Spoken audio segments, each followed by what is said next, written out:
It's 22 days before the Super Eagles of Nigeria travel to face Ghana for the first leg of the Qatar 2022 World Cup playoff. I welcome you. My name is Oluwafemi Ashalu. This is Nigeria Superfans Forum, and we've been giving exclusive build-up and content regarding that game. Today, what gets our attention is Augustine Eguavoen.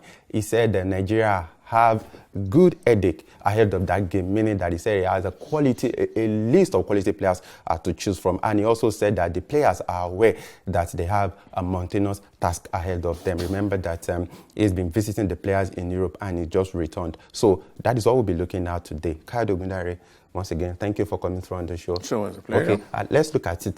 Eguavoen is speaking now. Remember that for some weeks now, he's been in Europe, speaking with the players, psyching them up ahead of that game against Ghana. And now he's come out to say that he has a good headache, meaning that he has a list of quality players to choose from. But Kayode, let's look at it. We've seen teams in the past where you have a list of quality players. What really comes to mind is the Korea-Japan 2002 World Cup, when Senegal shocked the star-studded France. France had, highest goal scorers in their respective league, but they couldn't get a goal in that game. So I think we should not be overconfident. I think if I were Eguavoen, I would be a little bit more circumspect. I don't want to get too overconfident, because his overconfidence could rub off on the players, and if it does, it could be the wrong way.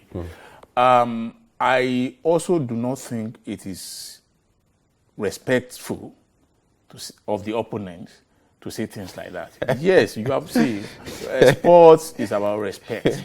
You have to respect the opposition. Should that offend anyone? It's just saying has a list of quality players. You know what? There's something they call reverse psychology.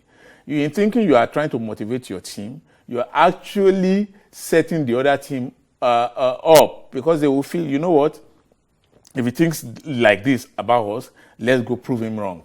And that could make them redouble whatever it is they have in mind to do against. So it will now serve as a counter motivation for the Ghanaians. So I think, like I said, in all things, be respectful. No matter how much you think you are superior to the opposition, there are some things you just keep to yourself. And there are some things that shouldn't get into the media. Isn't that an obvious fact?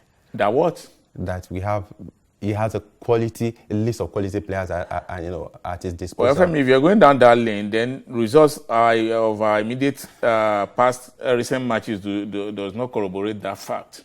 If you think it's a fact, we've not shown that we are capable of beating everyone before us. We are not African champions for obvious reasons. Come on, Kayode, we had nine points from 3 games at 2020. And at the end of the day, what did he buy you at the AFCON? I told you, Femi, I think you are one of the reasons why Nigeria lost. When you were here, I didn't make the selection. No, when you were here in the studio making noise about having 9 points from 3 games, I told you, I said, Femi, what it buys you is bragging right up to the end of the first round. From the round of 16, every team is back on equal terms. You know this. And by the end of it, I gave the title of a prophet because, of course, what you said eventually came to pass. Yeah, and that's why I want you and Eguavoen and millions of Nigerians who are thinking the same way you're thinking to tone it down a bit. Ubris. Do not show this.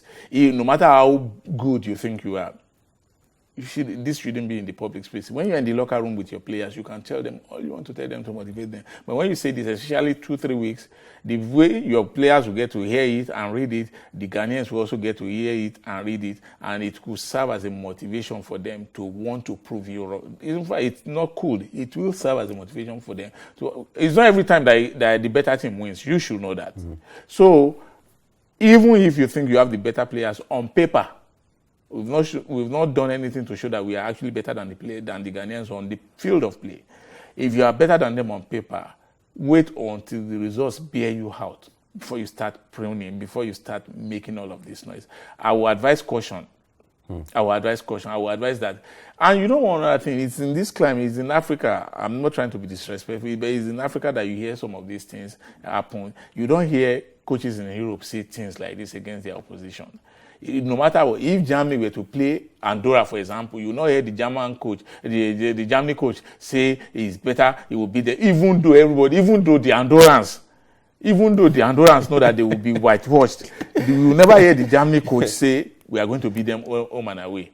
So I always, in cases like this, I always advise caution. I always advise that you are temperate with what you say. You keep things under, you keep your emotions under wrap until after the fact. When you have done it, you can now brag to high heavens. But what happens when you brag, you are going to be them on away, and at the end of the day, things don't go your way. It will be X on your faces. So I want you, Femi and Eguavoen and the rest, to be very, very careful. Okay, don't worry, Kayode. After the show, I'll effectively communicate your mind. Kayode is on the show, waving a red flag to Augustine Eguavoen. Please do, but the good and thing, to you too. Come on, Kayode. But the good thing is that he's saying the players are aware that they have a mountain ahead of them, so a mountain to climb ahead of them. So I think that is the good part of it, that he's already prepared the mind of the players to know that, come on, it's not going to be an easy walkover. Kayode, once again, thank you for coming. It's always a on pleasure the show. Okay, so watch out for our 21 days before the first leg in Ghana. My name is Oluwafemi Ashalu. Have a wonderful time.